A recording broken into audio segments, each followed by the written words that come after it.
good morning, out there viewers. This is Leadership Podcast Studio. We are live for a special interview with the newly reappointed JAMB Registrar and Chief Executive, Professor Ishaq Oloyede. Professor Oloyede, good morning, sir. Good morning. Thank you for having me. It's our pleasure you are joining us live at the Leadership Podcast Studio. Thank you. All right, Professor, you are just being reappointed by President Muhammadu Buhari for another tenure of 5 years after your first tenure. How do you feel? I just feel I have a mixed feeling because it's a call to duty and it imposes another set of responsibility on one.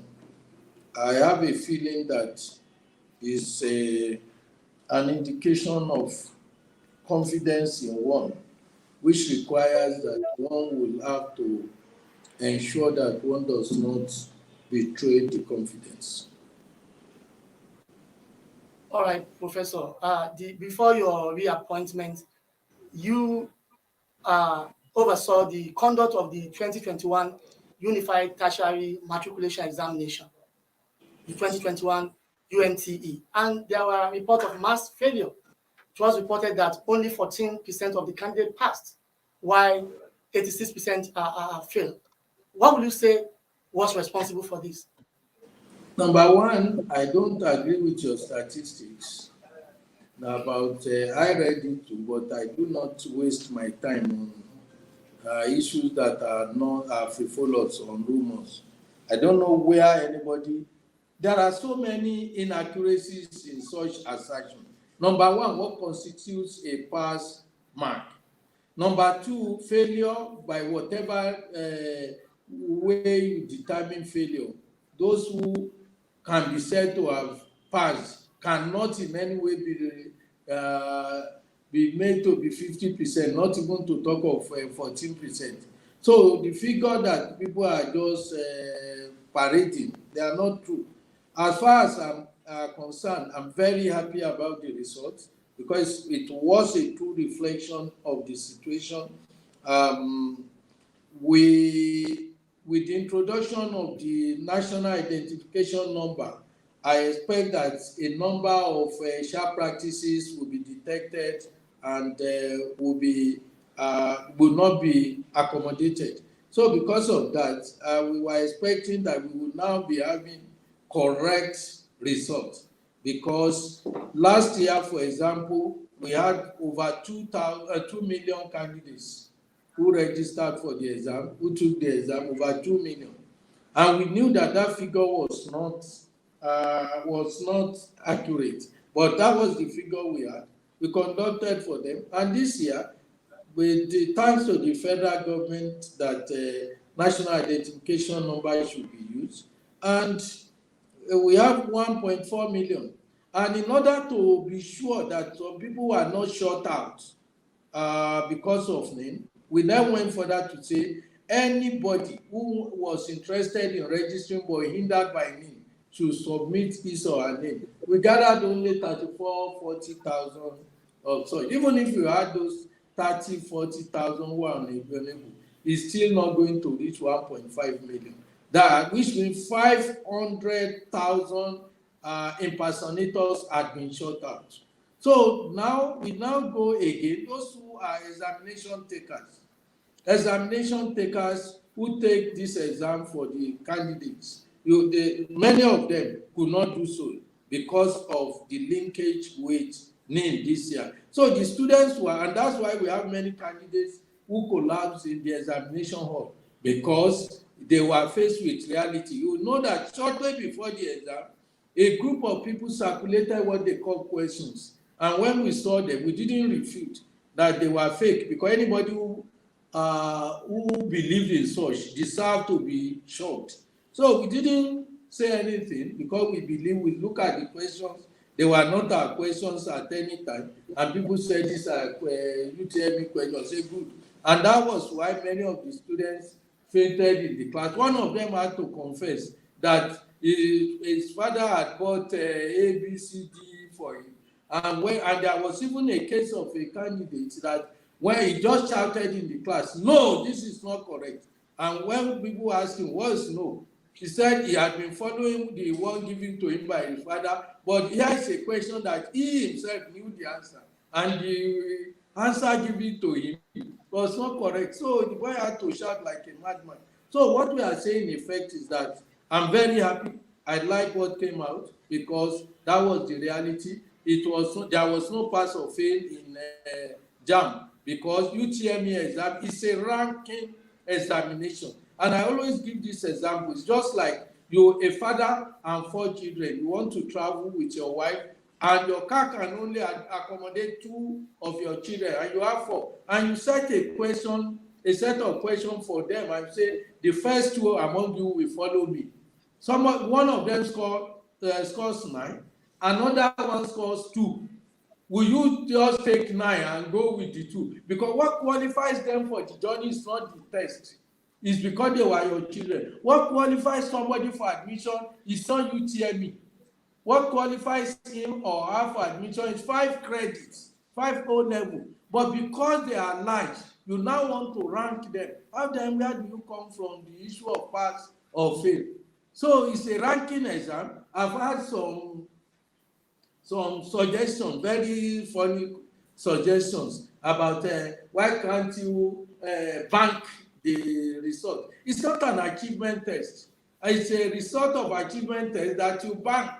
This is, you have a number of candidates who are, and they were in the same class. They are a cohort, and you are saying, out of these cohorts, out of the whole cohort, we want to rank you.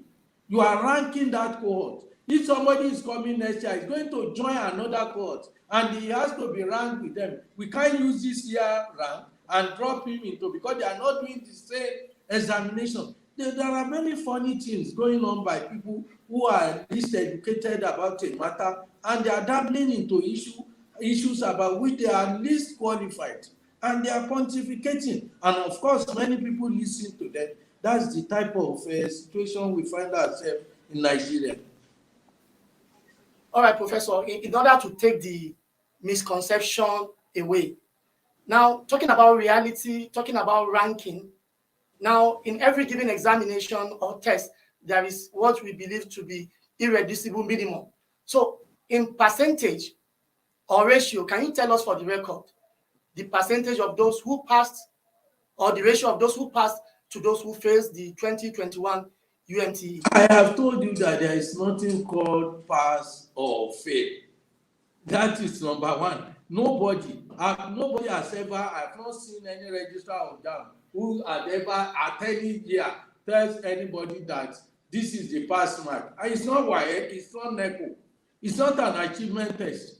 So if you are telling me, oh, tell me how many of these candidates score up to 150, how many score up to 200, how many score to, you are just talking about a figure.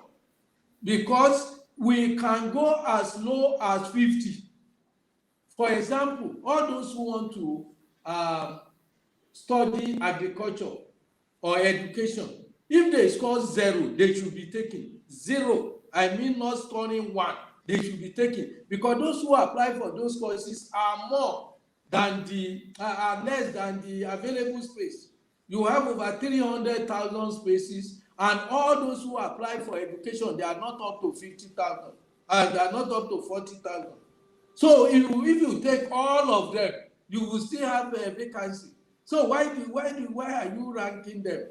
So the issue of ranking, when it comes to UTME, is ignorance that is making people talk about pass or fail. Ordinarily, and that's what it is, that if you want to read medicine, for instance, today, you have less than about 25,000 spaces for medicine in the whole country. And the candidates who apply are over 400,000. So you can even afford to say 300 is the cutoff, and you still have enough. But somebody wants to read Yoruba, Hausa, Igbo, Islamic studies, Christian studies, Greek, even if he scores 0, he is coming in, because those who apply are less than the available space. So when people talk about these things, I've made up my mind not to respond to them, because you have an environment that you continue to educate people about it, but they have refused. And recently, when a government agency made a release about this type of thing, the WAEC registrar from Ghana responded in a sarcastic manner that aren't people who studied education in your government, and you saw the circulation all over the world, because people are shocked, the whole world will be shocked, that so you don't know that UTME is different from NECO or WAEC exam or and so on, because the purpose is different. It's just like somebody, the police, last year we conducted exam for the Nigerian police. They about over 100,000 people applied, and they were to take just 2,000. So we conducted a ranking exam for them, and they picked 2,000. This year they want to pick again. Are you saying that those who did last year, we should match them with the new 1,000? How do we rank them? They must take the same exam in order to be fair to all of them. So the issue is just that we are in an environment where those who do not know are the one leading. And they are leading discussion on issues about which they are least qualified. What can we do other than to fold our hands and pray that God will save us? All right, Professor, instead of folding your hands, I think JAMB, it is incumbent on JAMB to also sensitize the candidates, the applicants, even their parents who are complaining about scores and the rest of them every day. They keep fixating on scores of their students, of their children and what. So you need to sensitize them, Professor. Thank you very much. I think I am not National Orientation Agency. It's your own duty you are passing to me. My job is just to conduct exam, and as what concerns Anagberu with overload. So mine is, so if I should take over the work of National Orientation Agency, I will be overstretching myself. I think it's your duty, and you are Nigerian. I'm not more Nigerian than you. So let us educate the ignorant among us. It's a religious duty that we must all do. We have taken the challenge, sir. All right, let's talk about enrollment centers for national identity numbers. A lot of candidates, oftentimes we see them struggling to generate these numbers. What are you doing to actually provide for more enrollment center for national identity number, which is now a precondition for registration for UMTE or DE? I've told you that every institution of government has its own mandate. If JAMB should step out to be establishing registration center, it's crossing to the Ministry of Communication and Digital Economy, and whereas we are in the Ministry of Education. So I believe NIMSI is doing enough. I believe that for this year, we have the list of all candidates who claim that they were not able to register. We have their names, because we asked them to register, because we wanted to know the number, the actual number, and we have their names, and they gave the reasons, and we passed the reasons to NIMSI. 30% of them are fake, because the NIMSI is looking for them to hand them over to the police for some infraction they had committed. So when we provided the list, NIMSI was very happy, because they will use us to be able to track them down. They have committed all sorts of atrocities in the bid. Some of them are non-Nigerians. Some of them are previously registered. Some of them use other people's fingers. All these things came up.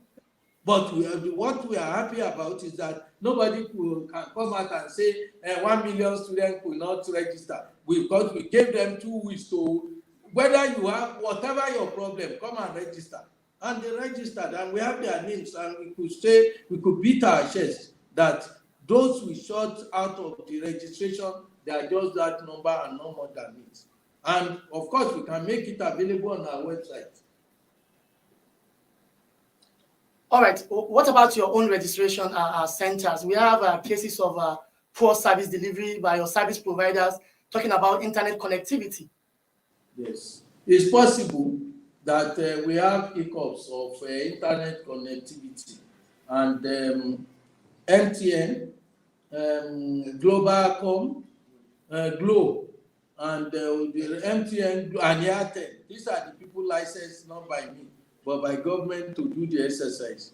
I mean, they were licensed by government to do such exercise, and I only engage them. We will continue to push them. We cannot be faster than the society in which we live, but they give us assurance. But to me, if I were to score them, I would score them 90%.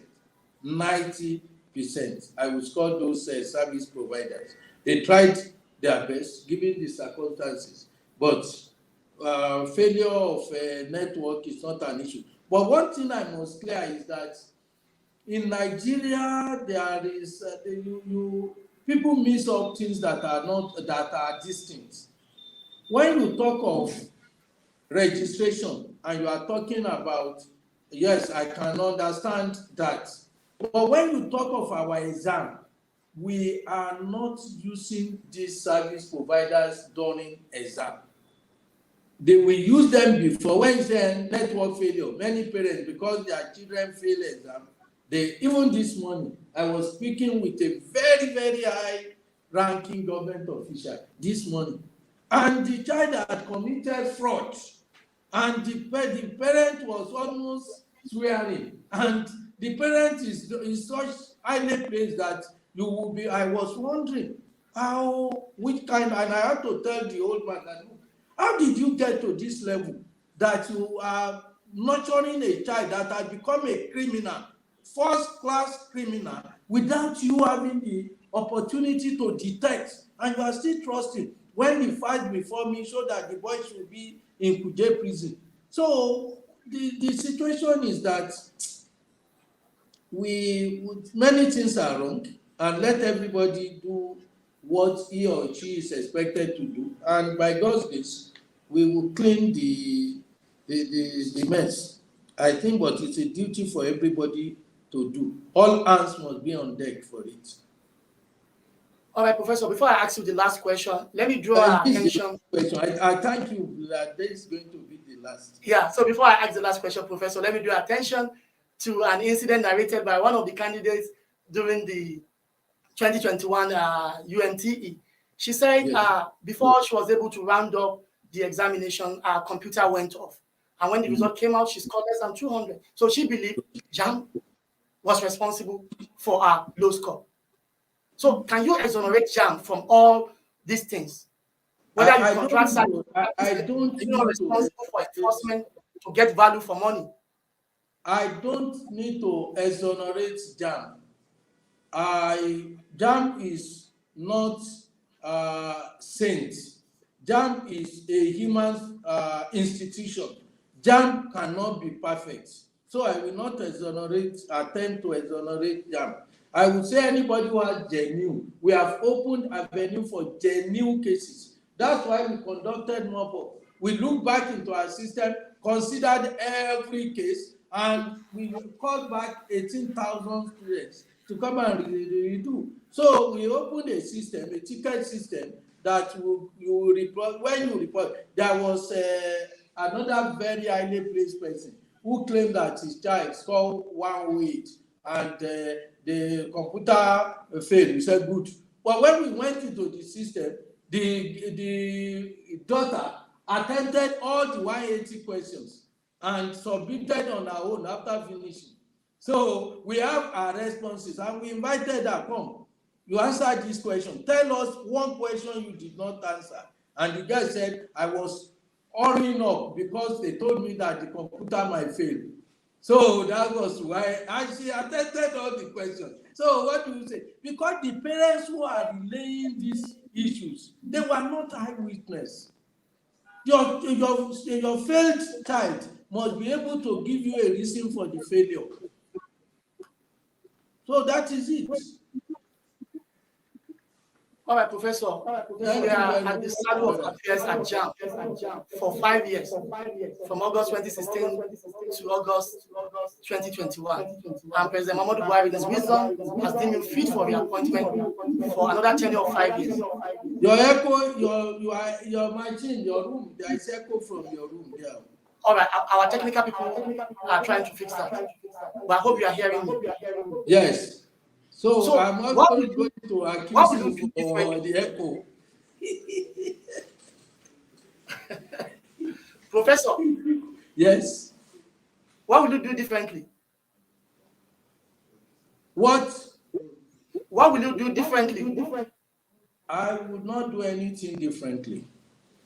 When I was coming in 2016, I told the stakeholders that I had 5 goals. I told them that, and of course I repeated this to the staff, that I will be facing 5 major areas. I talked about discipline. I talked about welfare. I talked about technology. I talked about transparency. And I talked about networking. These are the 5 goals I set for myself. And by God's grace, I think as far as I'm concerned with my colleagues in management, we have achieved our set goal in those 5 areas. What I have difficulty with is how do we reconcile welfare with discipline? Government or the employers on their own, you have to force them to extract money for welfare. The staff, they want welfare, they are happy about welfare, but they don't want discipline.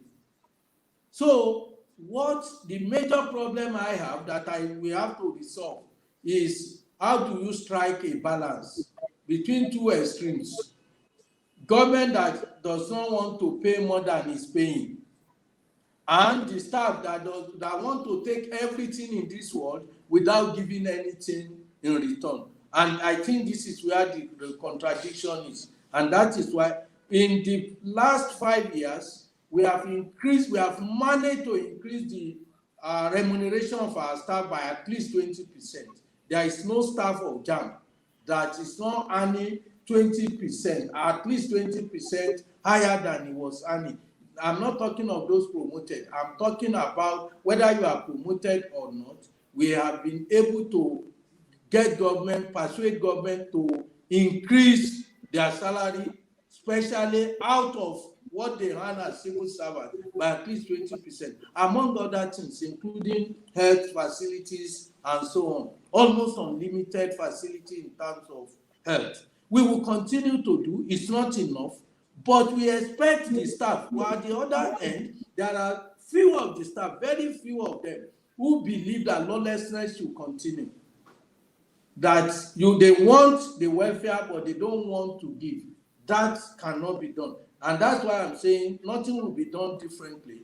All I will do is to see whether we can moderate the two. That is, don't go for better service than this, and don't go for better discipline than this. But if people should be more disciplined, government should be ready to pay more. If government is ready to pay more, people should also be more disciplined and be more productive. I think that's what I think I have to resolve. It's a matter of conscience that you find yourself in between these two situations. And it's not about serving man, it's about serving God.